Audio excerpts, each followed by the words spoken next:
lie. I be rolling with you, mommy, I be feeling the motion. When I'm inside you, I be deep as the ocean. When it comes to your love, can't lie, it be strong as a potion. That's why me and you forever be coasting. Let's roll. Co-pilot on the passenger side, be so fly. Yeah, she so lit, we so high. Just me and my chick, yeah. Just me and my chick, yeah. Co-pilot. Yo, what up, y'all? Welcome to another one, and we're back. This your boy Rob One, and this is Sparking Conversation, y'all. And y'all know what we do each and every week, man. We get on here and we chop it up with some of the world's most interesting people. And then when we don't have anyone on to talk to, me and Mika, we talk to each other. I guess we're interesting. At some point, I guess we could figure it out, but that's what we do, right? We get on here and we just chop it up each and every week. But one of the things that we do the most and we are thankful for is we allow this platform to be there for the people who need a voice, right?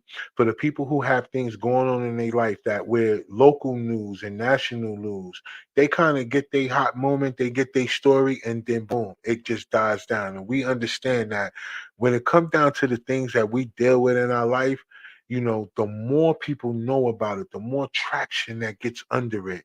That's what helps us get the word out to the people. And it can help prevent these things from continuously happening, because the narrative that we are on for the last few months have been impacted families, right? We have been allowing impacted families to come on the platform and to tell a story, right? And to not be held at whatever, judgment may have been placed out there about whoever they're coming up here to talk about. Because honestly, we understand one thing and we don't understand nothing else. There's not a single solitary person that's perfect in this world. And there's no such thing as getting it right all the time. And then at some times, we deal with this thing called fight or flight, right? And as Black men, we have been trained to have to deal with that each and every single day. This is a choice it's more so than a choice just figuring out what you're going to eat, right? Figuring out what you're going to put on or figuring out. None of that stuff is more of a choice than we have to figure out between those two choices, either fight or flight, right? Knowing what we're supposed to stand there and have to be masculine about, and then knowing when it's okay for us not to react emotionally, right? That's this balance that we're supposed to have is something that people are not teaching us out here, right? This is something that you're going to have to learn as you keep going forward in life. So today is no different than that. We have a family on tonight, right? That's going to come on and they're going to really chop it up with us and let us know like what they're dealing with, right? And it's a narrative that we've been faced on here, right? Murder by the police. So let's not say that. Let's just say being unalive by the law enforcement. And so much, when it comes from us or people that look like me, they always say the same thing, oh, you guys just keep saying the same thing. You keep beating the same narrative. It ain't that. You guys just be doing this and y'all are this and y'all are that, because that's the picture they paint, right? That's what we are. Like but this analogy that I have to think about when we face with each and every day, just by wearing the skin color, is just one thing. When you look out there in the plains of Africa, you ever notice that the gazelles are some of the most athletic animals out there? They got the most agility. You know what I'm saying? They travel together. They even seem like they even have weapons a little bit with the horns on their head, right? But out of all the animals out there, they're the most hunted. And that's what that reminds me of each and every day. Like no matter what, each and every day is a gamble when we walk outside the door, when we turn that key to lock it, versus when we turn that key to unlock it. Turning that key to unlocking it is a blessing each and every day wearing this skin color. You know why? Because whoever we are is who we are. But the fact that we gotta just live life based on the fact that that's not nothing that we can change, but we have to live each and every day being hunted. And I feel like, for the most part, that's not talked about enough, because in this particular life that we've been dealing with, we just been throwing the word racism out there. when it's bigger than racism. I think it's way past that. I think, using the word racism has been used to separate us from, from each other for the longest. And tonight we're gonna prove that. Like, listen, yo, I know everybody expects that what a family is supposed to look like, right? They got that image. But that's not what it's about. And that's why I say so much more than not. We have way more things in common than we don't, you know? Like, so many people are taught the way that they feel about the other person based on their race. But one thing is for sure, y'all. The things that's happening to us who wear the same color as me. I don't like to claim black and all that other stuff, because let's just think about it, y'all. Um, on a test, if we answered the color that we are as black, we'll get that wrong. So we shouldn't be walking around here claiming one blanket statement, because that's not a race, that's a color. So the people who who look like me, who have to face each and every day just with the fact that you don't have to do nothing wrong. All you gotta do is just be who you are. That's crazy. But to all the people that watch this platform each and every week, I definitely appreciate y'all, man. I want y'all to know that. And to all of y'all that download the audio version of this platform, y'all get this on all y'all streaming platforms. Thank y'all so much, man, because we appreciate y'all, because y'all help these messages get along. And let's just be honest, y'all. We have been able to help people with this platform too. And I'm not saying it in the sense of bragging. I'm just saying it in the sense of why I get fulfillment each and every week by coming up here, right? Because it really helps.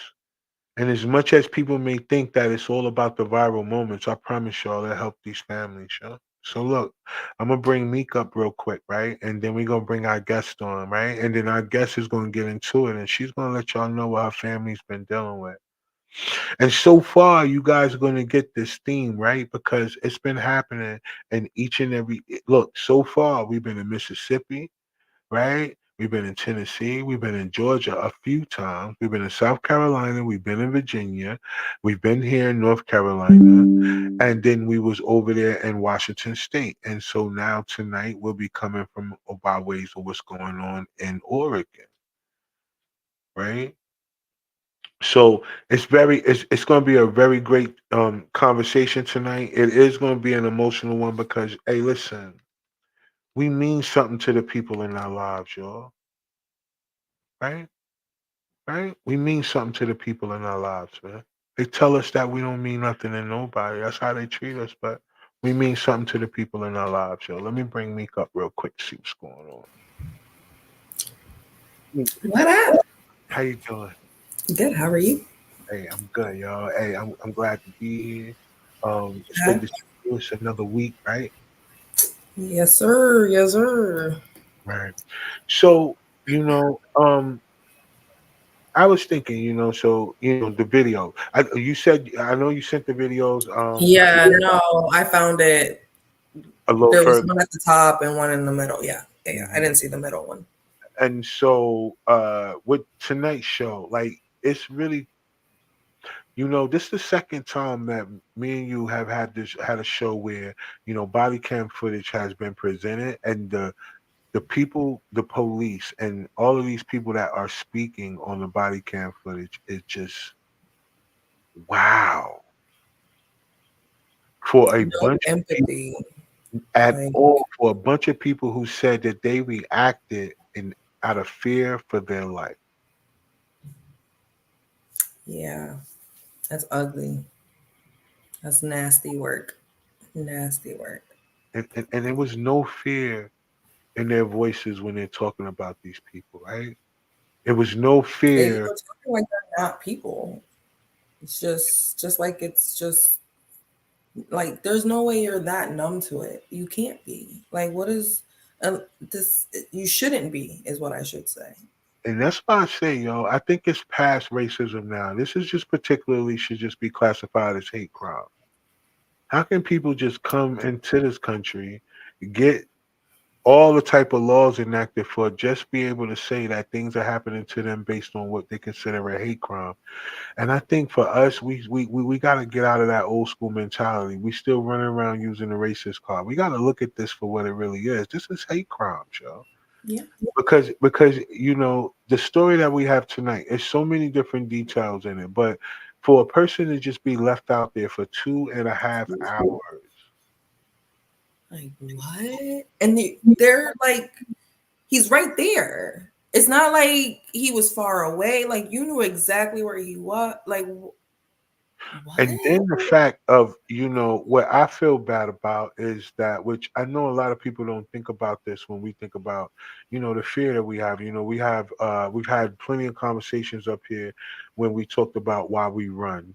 And it's so much that it don't matter because when we talked about Vacavia Holmes out in you know, Georgia, he didn't run. He was sitting in his car with his hands on the steering wheel and he was killed. Then you have people who run off and you know because they're scared, you know, it's like I'm damned if I do, damned if I don't, and then the tragedy like this happens, right? When they brag about the technology, you know, that's another thing that really killed me was the technology that was used on this one fella, right?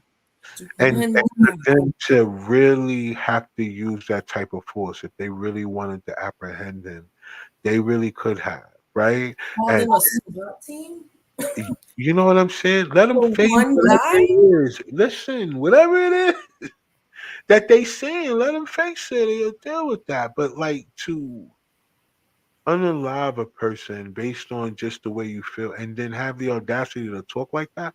Listen, we got a representative of the family up here, right, tonight, right? We got Carrie. She's gonna come on. She's gonna speak on behalf of the family because you know they're in an active case right now. So we want to make sure that they're able to get this story out to people, you know what I mean, without damaging the case at all. But I wanted to be the first to say, like, to give the audience and the people that's watching, like, the details of this, it does fall in line with a lot of the parents that we had on, and mm, if you guys don't see the theme, I don't know what more that we can do to help show y'all. And there's more families that's scheduled to come on the platform, y'all.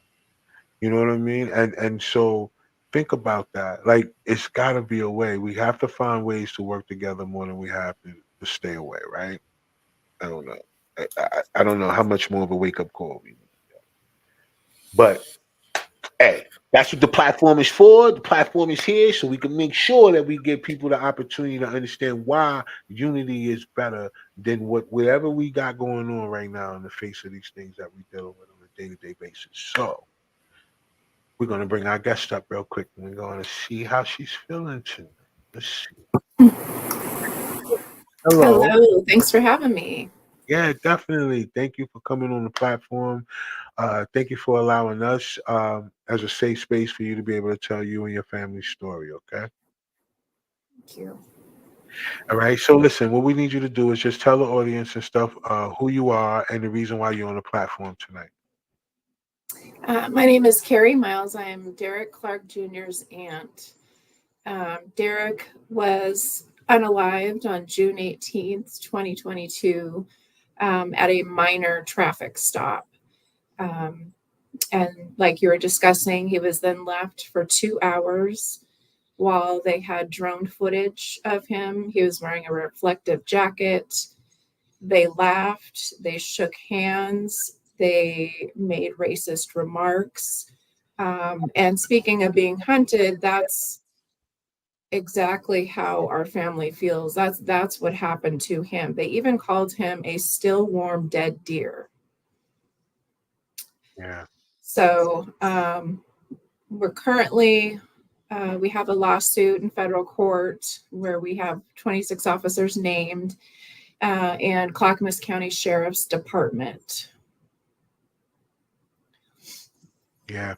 And that was the reason why I wanted to make sure that we you know we got a few details out before we get into more is that you know the value of our lives, right? And I really am, it's just like it's just one of them things that you know it's hard for me each and every day to actually be able to express that without seeming like you know we be complaining about things, right? So Carrie, I just want you to know that, everything that he might have felt in those moments that those things were happening is things that, you know, all of us, we have to feel each and every day. Yeah, and we're really, Derek just exuded love. Everyone that knew him would say that, and I get emotional talking about it because he was so special. Knowing that he was surrounded by such hate from over 50 law enforcement officers, three of them, one of them a woman, heard him yell for help about 15 minutes later after he was shot, and they ignored him. Just thinking about him lying there and hearing these things is just beyond any kind of, I just can't even describe the pain that we feel, because we don't know what he heard. We don't know.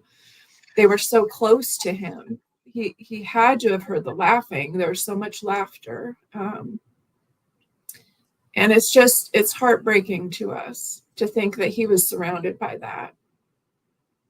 Right. Yeah. And so what we want to do is, before we get into more of the details about what happened, let's take a few moments here to just like, let's talk about him. I know you mentioned just a few things about how loving of a person he was, but let's talk about him as a person for a little while. What did he mean to the family, and how was he in the community? And even, when it comes down to you, I know you said earlier that, you had so many special moments with him, based on you guys' communication. So let's talk about him a little bit, yeah. You know? Yeah, I always, have a hard time with this because it feels so cliche, but he truly was one of those that lit up the room when he came in. We have various videos of him walking into work and everyone running up to him, giving him hugs, a lot of videos like that. But he was just an extraordinary person. He was a deep thinker. He was a best friend to many people. We found that out at his funeral. I can't tell you how many people came up to me and said, Derek was my best friend. I could only talk to him about what's going on with me. He had really special relationships and different relationships with people. With me, I love poetry and philosophy, and he did too. So we would talk a lot about poetry, philosophy, writing. He liked to write. He wrote a journal that we're lucky to have, and to be able to see some insight. He was very open about struggling with his emotions and struggling with where to fit in. He openly discussed that with family, with everyone. And he'd sometimes say, we kind of both had in common not feeling like we were made for this world or something, in very different ways, of course. Right. But he would mention that often. But he was really just the kind of guy that, if we're sitting around at a family function and he's sitting next to me, he would grab my hand and hold it. I mean, just so sweet. He would tell his friends that he loved them. I'd see him on video and they're talking, about whatever. And at the end, I hear him say, I love you, I love you, man. So I feel like a lot of people didn't have that, the pain of him not knowing that he was loved and that they loved him, because he was so open with it. He was open with his feelings. Right. He struggled with different he used to talk about different variations of himself. There's the one wanting to fit in different worlds. There's the one that's mad about this, or there's the one that's hurt about this. He was just really a complex person. Right. Which I feel like we all are, right? It's just that very few people find their outlets to express themselves, right? So before I get into my next question, I was going to say that, right, Meek? Like when we was thinking about the thing about the journals, right? So what do you think? How important is it to be able to have that type of an outlet to be able to jot down your emotions and your perspective? I think it's oh, go ahead. Sorry. The freedom you have when you journal. There's nobody there to judge you. It's just you and your journal. And so you can get out so much if you just allow yourself to at least be vulnerable with yourself. Some people that's even hard, you know, and but as long as you can tap into that and just know like this is your piece. There's no other person, there's nobody who can run and tell anybody. Like this is just a way for you to connect and get get all your thoughts out in a Right. safe space. Yeah. I agree with that. I think it was very important, and for the family, it was great that they were able to have that piece of him left behind, because he Yeah. was a writer and he used that gift in order to be able to, write down bits and pieces of the complexity about what he was feeling, right? Yeah. And so, Carrie, I wanted to talk a little bit about the fit in part, right? So we understand that he was of a mixed family, right? So let's talk a little bit about the family and what that entailed, because based on the reports and stuff, he was labeled as an African American male who, at a traffic stop, jumped out of his car with a gun. And we don't the narrative of that without understanding exactly who he was as a person, right? So let's talk a little bit about the fit in part. Like, let's talk about the family dynamic a little bit, if you don't. Sure. Yeah. So, my side of the family, white side of the family, we were always there for him. He grew up in neighborhoods that were predominantly white.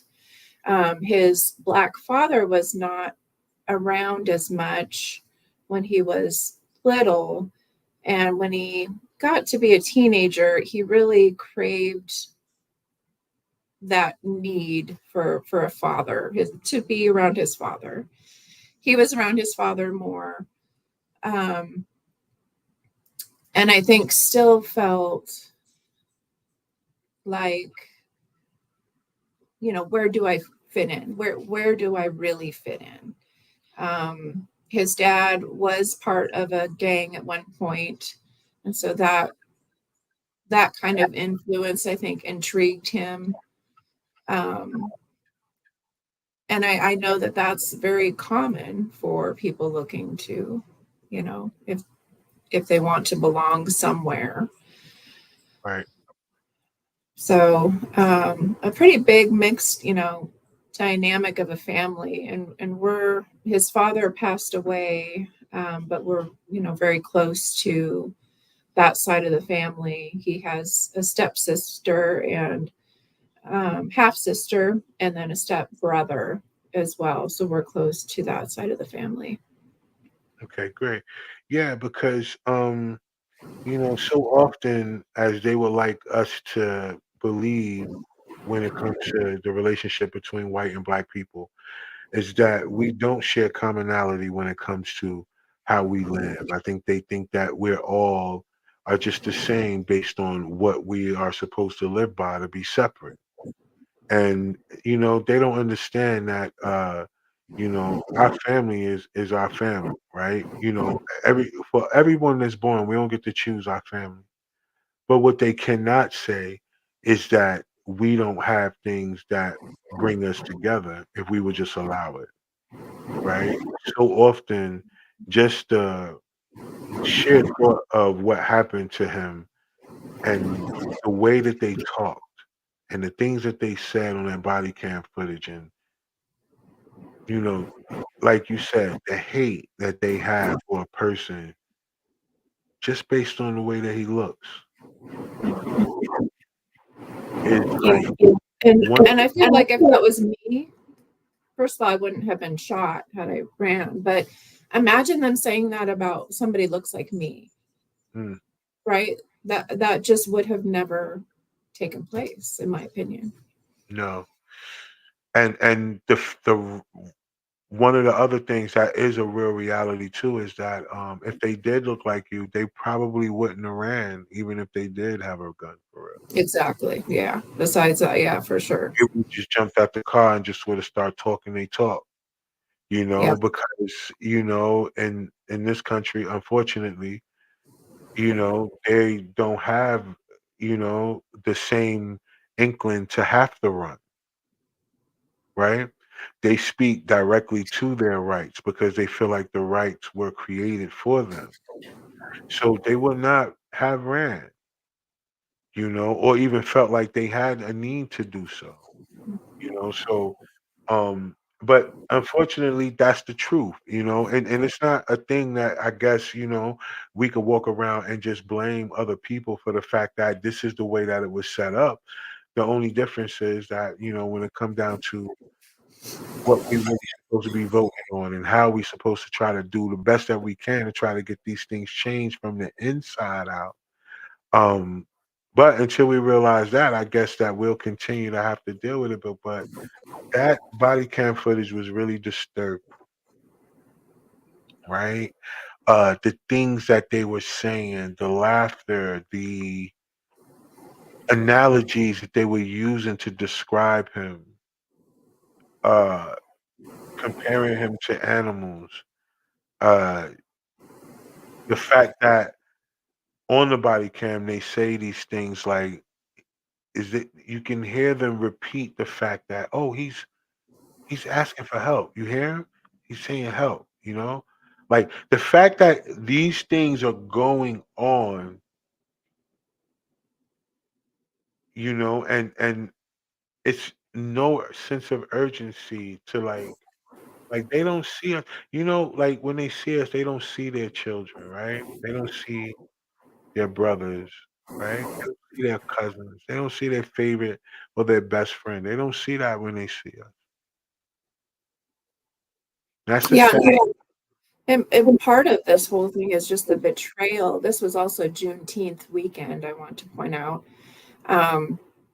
Part of all of this swirled with so many emotions is the betrayal from authorities, from authorities of all types, when we were asking what happened, why was he left out there for so long. The answers were always, we couldn't see him, we didn't know where he was, we didn't know if he was armed, and so after we received the footage, you can imagine how completely shocked we were to see a drone on him quickly, to see SWAT standing within, I think, less than 5 feet from him in the Exactly. parking lot.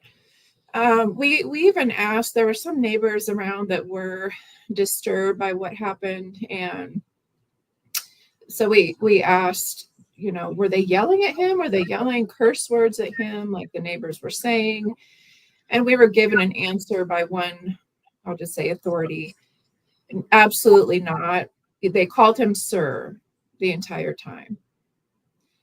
And so before, we had to wait 6 months to watch the footage. And so after watching the footage, there's not, and I watched it all. I've watched all the hours over and over and over. And not one time did they call him sir. So that betrayal and the shock is, we continue to lose Derek. Every time we hear about something that was not truly what happened, it's like losing Derek 100 times over. Yeah. Yeah. And another thing that really bothered me was the fact of how long it took them to try to figure out how to get to y'all to even tell y'all about it, when the address that they did find, or where they said they found you guys on social media, but it was the address that was on his actual license.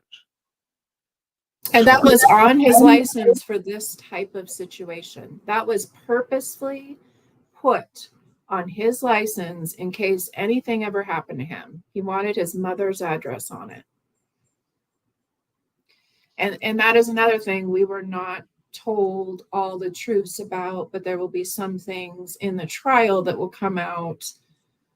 We'll be able to speak on that more. I believe it, I just believe that because it was Juneteenth, they wanted to avoid any kind of protest that Monday. That's just my feelings. They had that was another thing that they told us differently from what actually happened. They told my sister that they had to find his information on an old doctor's report, and it's like, nothing made sense to us, right? And we're not the type of family to just listen and, okay, if it doesn't make sense to us, we investigate. Right. So that delay, it was over 40 hours, and we called it in. So he was missing, obviously, that evening. Didn't know where he was. And so on Saturday around 11, a call was placed to the non-emergency number because they read in the paper about someone being unalived. Right. And they asked, was that Derek Clark? And the person on the other line said, absolutely not. No, it was not. Are you sure? We can't find him, and so by Sunday, my sister had called in and said, I got to report him missing. And they said, oh, well, we need to come to your home. So it was only after she even called in a second time. And then there's just other evidence of wanting that to be delayed. Wow. Yeah. And so, all right, so that's even different too, because that changes the narrative based on the news report too, because the news report says that they found you guys' address on Facebook. So Yes. that can't if when your sister calls in to file a missing persons report, or at least to call it in, and then they say, hey, we have to come to you, then how would you know that I'm calling in for the same person had you not already known already? See, Right. these things that I feel like, where I don't know what makes people think that we are stupid. Like, what gives people the audacity to feel like we're just stupid out here? Like, people don't have a certain level of common sense to ask certain questions, right? Like, right? And so let me ask you this then, Carrie, help me to understand this. So if they waited to the initial phone call to report him missing in order to tell you that they had to come to you guys just to see, to have whatever that conversation is with you, did you guys automatically feel in your spirit that that was what they were coming to tell y'all, while not even allowing y'all to report him missing? It was, I believe. Yeah. Wow, wow, wow. Yeah. So before they even got to the house to even tell y'all, it was already in the atmosphere that this is why they're doing this, based on the fact that you guys have been looking for him for a couple of days. Yeah. And My sister was just in shock, but knew something bad was coming. Yeah.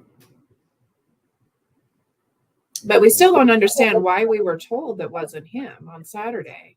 They had his, the coroner did the autopsy that morning, like 7 a.m, and they had his ID. For some reason, they didn't find it at the scene, but it was in his front jeans pocket. So they have that information. So why they wouldn't look to see the address, and I don't know how all of that works, but I have unfortunately had friends who've lost loved ones in car accidents, and they go directly to the address that's on the driver's license. So why is that not done in these types of cases? right. I mean, because I think your theory is completely correct. The weekend, the thing that was going on, and honestly, I just don't. I don't know why, for the life of me, that I mean, okay. So here's another thing that really got me. That was really really weird too, because the footage that I seen whenever he jumped out the car, to me, it looked like it was his cell phone that he had. Because whatever it was in his left hand. So which leads me to believe that he drives mostly with his right hand, because I would think that. Very seldom do we drive with both hands on the car, which means that if we're gonna do anything, based on a situation like that, we will switch everything to our dominant, especially if we're scared. So to me, when he jumped out, it looked to me like that was a cell phone that he had in his Yeah, and hand. it was in his right hand supposedly, but that was away from officers, right? It's towards the car. And I have a struggle with this personally because about various people. I it just boils down to I feel like they should, by they, law enforcement, the investigation should have to prove that that was a gun in his hand, in my opinion. And they found no prints on that gun. They found that gun, a gun, in a parking lot, where the SWAT officers were, so they knew he was unarmed. So I still struggle, and it's not that I don't believe that could ever happen. It's just mostly I just deal with facts, and I have a hard time seeing that fact, and then to find out that there's no prints at all, on a gun that's thrown in a parking lot right by SWAT is just it just rubs me the wrong way. But I don't know. I mean, there's people that have said that they can see it. I don't know. I do know the look in his eyes when he got out of the car, and it was pure fear. My sister, that was something my sister and I wondered about. We talked about the different, types of emotions that Derek went through. And we wondered if he had that, mad, tough guy look, or defiant, or, and it was pure terror. He was running for his life. That we know him. I was there when Derek was born. We know him well enough to know that it was fear. Yeah, because they pretty much rammed the car, right? They And did. pushed him into the ditch. Yeah. So I don't know. I mean, that would have been scary for anybody dealing with that, right? To the point where, why would they do that? He wasn't driving that fast where they couldn't have pulled around him and got in front of him, maybe, and did that type of thing, or maybe, something like that. But just to ram the back of him like that, it just don't sit well. I mean, just like I said, there's a lot of things that I'm not going to personally say, because, like I said, you guys have things going on, and we know that the trial and all that stuff is very important. So I'm just saying, just based on the way things look from what I've saw, it just it just puts me in that mindset that you said earlier, based on what I said earlier, was the hunted part, right? That's what this looks like. He didn't even get across the street good before they started shooting. That And was they were in running after him, shooting him in the back. just letting it off, and it's like, sir, like, what do you wait, hold on. Like, are you trying to catch him? Like, what do you, no, you're not. Like, you are literally hunting this young man. This man is in fear of his life. And this has been the theme, the story we had in Georgia with the lady whose son was, out of town with his dad. The same thing. He running. They saying that he has this gun and all this other stuff. But then they shoot, he got entry wounds in the front and his back. It's like, what are we to believe? Like, you really are telling us that these are the reasons why you would did that? But the number one thing that killed me was the fact that they said after the grand jury have went through their whole thing, they based that they were justified by the testimony of them saying that they were in fear of their life when they're laughing and joking and like, where was the fear at?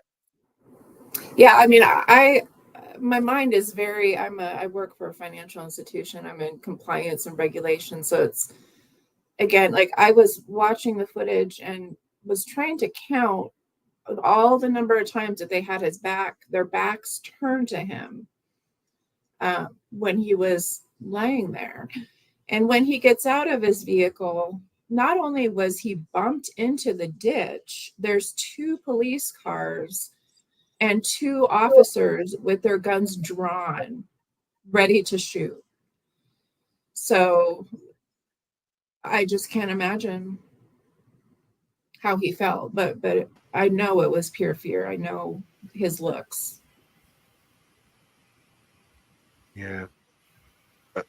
I mean, I personally, I don't, whether he would have ran or not, I'm sure, fear was just all in there because it looked to me, it looked very scary, it was terrible, it was a terrible situation to even have to witness.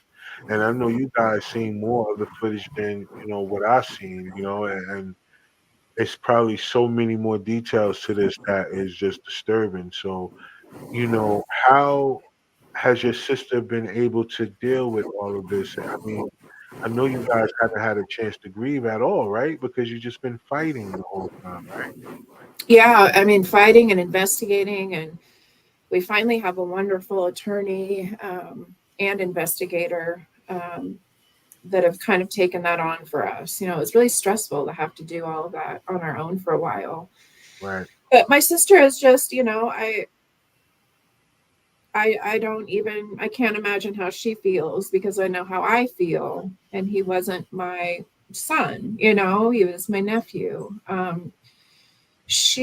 way of grieving is really to work with affected families, impacted families, and figure out, what things can we do to change. And I've got a long list of the things that need to be changed, and it's going to take a long time, but they're pretty, some are just the simplest of things that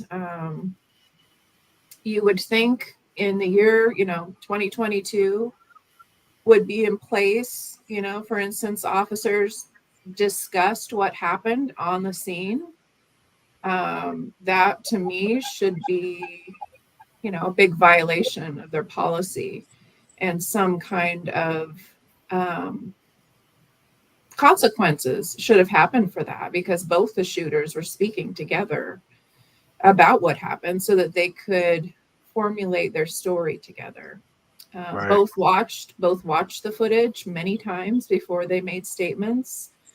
I find that to be just insane for them to be. I mean, I think that they should make statements based on their recollection, not based on a video, because Right. they can tailor anything, to the video.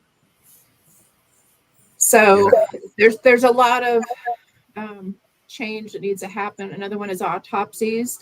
2 officers were in the autopsy room, and I don't find that appropriate either, because the more I read about that, the more just, online reading about why does that happen? If there's an officer involved shooting, why would there be officers inside the autopsy, when it's being performed?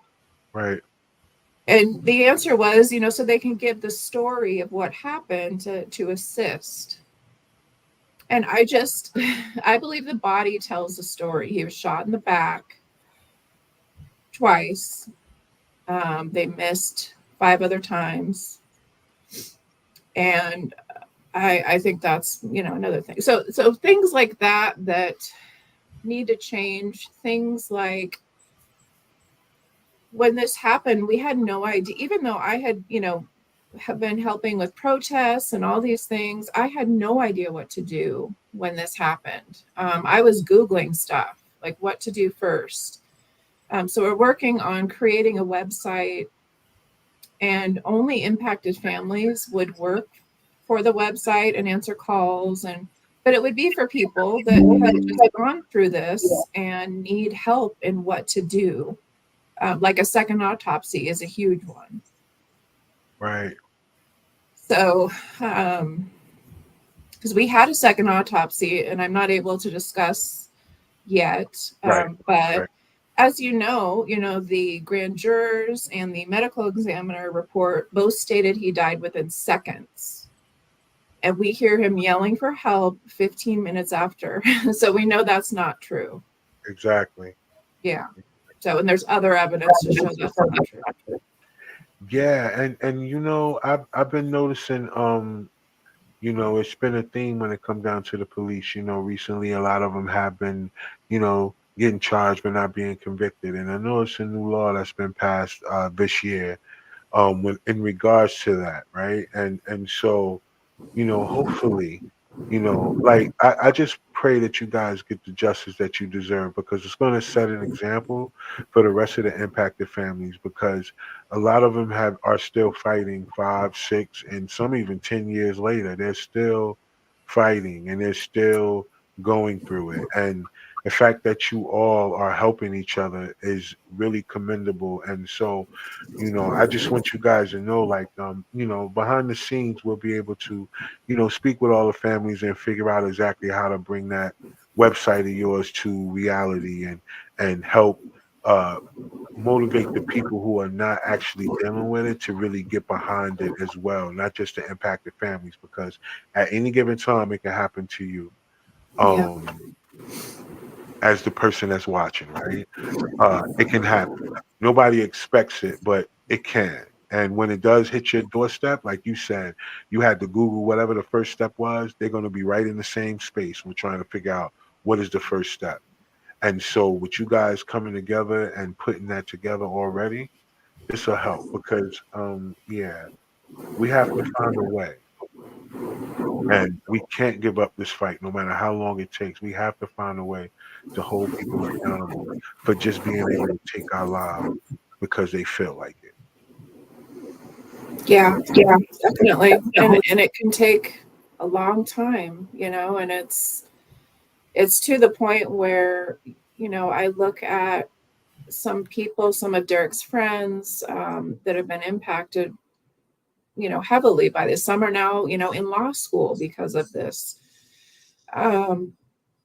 I look to them as the future in carrying this on, because I just know it will still need to happen when I'm no longer here. I'm only, 51, but we need to kind of prep youth to carry on the fight too,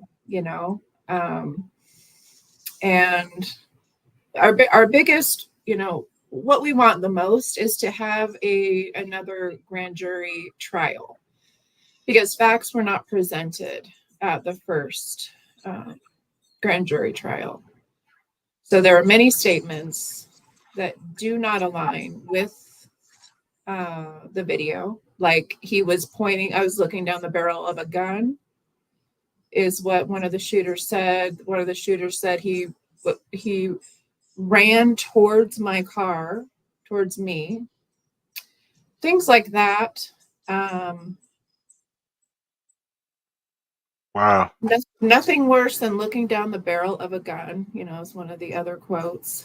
And, they're asked if they talked about what happened, if the shooters talked. And, I asked him if he was good. I told him I was. Other than that, I don't believe there's any communication. So just a lot of things that just blatantly didn't happen were presented. And they never presented him crying out for help. That was found by his family in the footage. Wow. Yeah. So that's our biggest, and that'll be, that'll be a fight. But we will never stop. Never, ever. We have too many friends, you know, that Jimmy Hill, you know, it took him, I think, almost 6 years to get him for his son. Elaine, I know, is going to trial tomorrow that you interviewed, Elaine. Yeah. And we know that it's going to take a while, but we're never, ever going to stop. I'll tell you that. Yeah, and that is definitely the energy that all of you moms have been representing, that have been coming on this platform. You guys are not going to stop. You're going to continue to keep fighting, and you know, at this particular point in time, something has to change because you guys are not going to give it up. And they can't keep feeding us any type of narrative, because saying that somebody was running towards you, but then they get shot in the back, that doesn't make sense. Like, you know, unless he running towards you backwards. Like, this is just a lot of things that we're just not willing to accept no more. I was thinking about this too, Tamika. Hey, yo, look. So check this out. Like, whenever we was thinking about, you know, I know a couple of shows, not a couple of shows, but maybe a few shows ago, we were talking with John Barnett, and then we were talking about the reasons why we do run, right? And at that particular point in time, we noticed that a bunch of parents were saying that they would tell their child not to run. So, like, what do you think? Like, in these particular situations, you know, how do you prepare a child, you know, a black child, to be able to experience the police? I mean, this is my problem with it because those cops were able to use fear as a justification for what they did, but don't understand that he was afraid. Like you Wow. can't, when you have that happening to you, there's no real way to coach you through that because your instincts are kicking in at that point. It's fight or flight. And he was trying to survive, and that was it. And that's what I find interesting about their statements, that it based on fear. But Right. nobody thought about, God, he might have been afraid. Like, imagine being ran off the road and then you jump out the car and guns are already drawn at you. What? Of course you're gonna run. Anybody's gonna run Right. because that's a lot, especially a black man when it comes to cops. Two of them, you're already outnumbered, and they're drawing guns on you. And nobody thought to think, well, maybe he was afraid and that's why he ran. But they can use that as justification to just shoot us down in the middle of the street. And they're Nah, armed. that's They're heavily a armed. great point. That's a great point to look at it from that standpoint. Yeah, right. You know, fear can be used as a justification, but not cannot be used as a reason. Like, that is a good way to look at it, because you know, that is the reason why we run, you know, or that they do, you know, it's fear. But the drone thing just puts it into a whole nother level, because they could have let him run as far as they wanted to. They would have pulled that drone out, they would have found him. Because it wasn't just a regular drone. It wasn't a regular drone, it was a thermal drone, Exactly. right? And the more he ran, the more his body heat would have resonated anyway. So he could have been hiding in a barn. They would have found him, right? Exactly. So what I'm saying is that there was really no excuse for them to use the force that they used, and then to say you were staring down the barrel of a gun when a person is running away from you. So we want to do a couple more things. So, all right, so Perry, what we want to do is we want you to at least, I don't know if you guys have right now, are you guys going to one central Facebook page that you want people to actually be able to go see the footage for themselves? Is there any, you know, petitions that need to be signed? Is there anything in line for you guys? Yeah, so the Justice for Derek Clark Facebook page is the best place to start. We have had a couple of news interviews recently, and we'll post everything there. We post, so there's a lot of videos of just Derek on there dancing, or you know how he was too. So Justice for Derek Clark on Facebook is the place to start. There's also Justice for Derek Clark on Instagram and TikTok. I try to upload a lot on TikTok as well. The footage was finally attained by a news crew that interviewed us, but it took them 4 months because they were refusing to give it to them. So they had to use a law firm, to get that footage. But they have it, and they're probably going to release more and more of it. And there's some of that footage in on the pages. Yeah, definitely, because the um the actual police was trying to charge the news station to view the footage, and that was really strange too. Well, You they know, flat out refused them. They flat out said you can't have it because there's a case going, mm, and that's not how FOIA requests work. So they at first they flat out refused, and I believe the next thing they did was try to charge a lot of money. yeah, and that was So crazy because they tried to do everything they could not to share the footage with you guys, which was clearly, if they were justified for what they did, there shouldn't have been no reason for them not to. It's just so many different things that is crazy. So we want all of you that's watching that jumped on tonight, we want y'all to make sure that y'all go to Justice for Derek Clark on Facebook, and you guys can see as much of the information as possible. You can even see videos of Derek himself, just so you can get a glimpse of what type of character he had.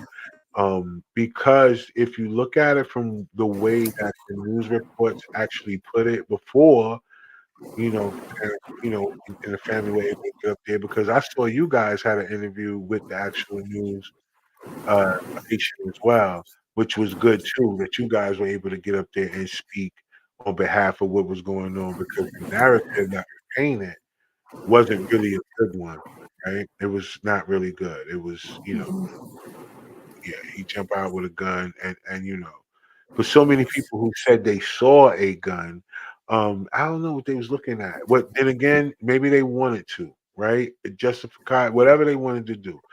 Um, but I want all the people that's watching to know, like, remember, yes, it's not happened to you, and we don't want it to. But then again, we always tell people about ways that you find your purpose. Sometimes things happen for you to really understand exactly why you're supposed to be here. No one wants to go through the things that they go through in order for them to have to go through to find a purpose sometimes, but realize that in that, being able to be there for other people in relation to being able to relate to what they go through is amazing, even though you're going to go. So if you guys remember the guests, remember Carrie Miles, and go on their page and just drop a couple of emojis, the praying emoji, the heart emoji. Just let them know that you empathize with them, right? Because that's what they need at this particular moment. Because the family hasn't been able to grieve because they've been having to fight, and they're not giving up, and every day they have to be reminded of their loss to the point where they cannot grieve and move on. So I want all you guys watching, you know um if you feel it in your heart or feel a desire to, just reach out to them, just drop a couple of, like I said, emojis, let them know, hey, we praying for y'all, whatever you can, encouraging to let them know that that you guys, that it's other people out here who understand. Even if they can't relate, they can understand, what it's like to suffer a loss. Any last things you want the audience to know, Carrie, before we get out of here? Like anything that you was want? perfect. We appreciate it. Honestly, a lot of time we feel like nobody cares. It just doesn't seem to, we can't believe we have these statements coming out of these officers' mouths now on the news, and still there's no uproar. So anything that, like you're saying, even an emoji helps us, just knowing that we've got people that understand and that have love in their hearts. Yeah, it's very important throughout these days, because people are dealing with a lot of things all over the world, right? We know that. We know that, at any given time, a person could be faced with something that is traumatic for them. The only difference is, like I like to say, um, you just never know when you will need help. And it's always good to try to just be something for somebody other than just worrying about what you can get from them. And let's stop being judgmental based on race. I think that's another thing that we're gonna have to find a way to figure this out. We know that it's not gonna always work for everyone.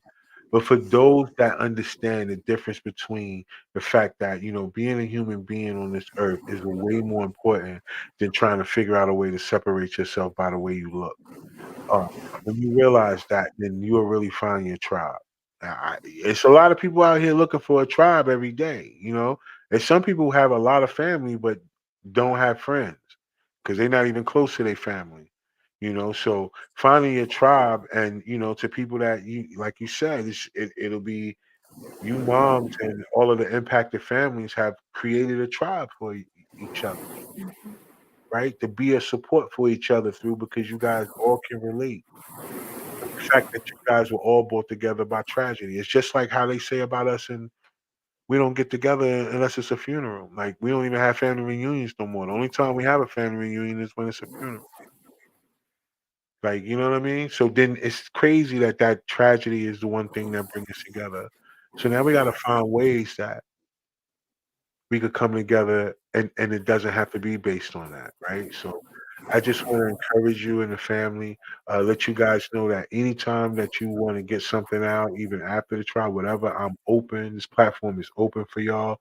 All we gotta do is stay connected. I'm gonna stay connected with y'all as I do with all the impacted families. Everyone that comes up here, I still communicate with them.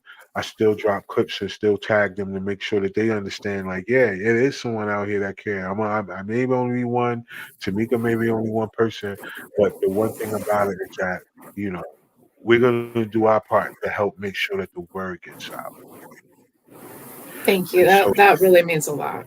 Thank you. yeah, definitely. And I appreciate you guys feeling comfortable enough to come up on the platform to even tell your story, because, like I said, some people just looking for clickbait, some people just looking to exploit people. And so I'm very thankful that people trust me enough to come up here and share like you guys do. So thank you. And hopefully your sister is watching. If she is, I just want to let her know that I appreciate her, because I've been communicating with her a lot behind the scenes. I understand the role that you guys play, so I'm thankful that y'all have a team, because it works, right? And Yeah, and yeah, make hopefully after the trial you can have her on here. oh yeah, My definitely sister. gotta have her on. Yeah, yeah, yeah. Because we want to talk to her, because I want to, we want to talk about her and how she felt. Because I think that's very important, right? And she needs to Right. get out her emotions, right? She has been having to bottle it up besides being able to talk to y'all. I think the world need to know how she feels, right? I agree. Yeah. So yeah, definitely looking forward to the day that happens.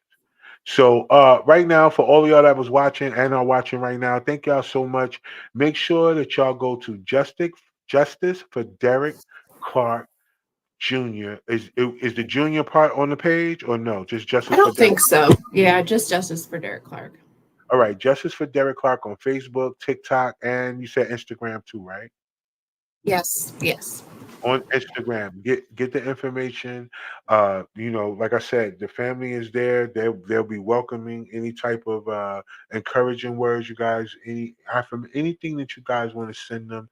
Remember, Elaine Simons, we had her on. She's actually in trial right now, dealing with this a similar scenario based on police brutality, and because her son was unalived as well. So and then there's others that's following, right? So we want to make sure that these families that come on, for those of y'all that's watching, please reach out to them. Just like I said, timeline, it's quick. You ain't got to get all in their business, get all in their, just send them a little emoji. Let them know that you guys, there's people out here who care. It goes a long way.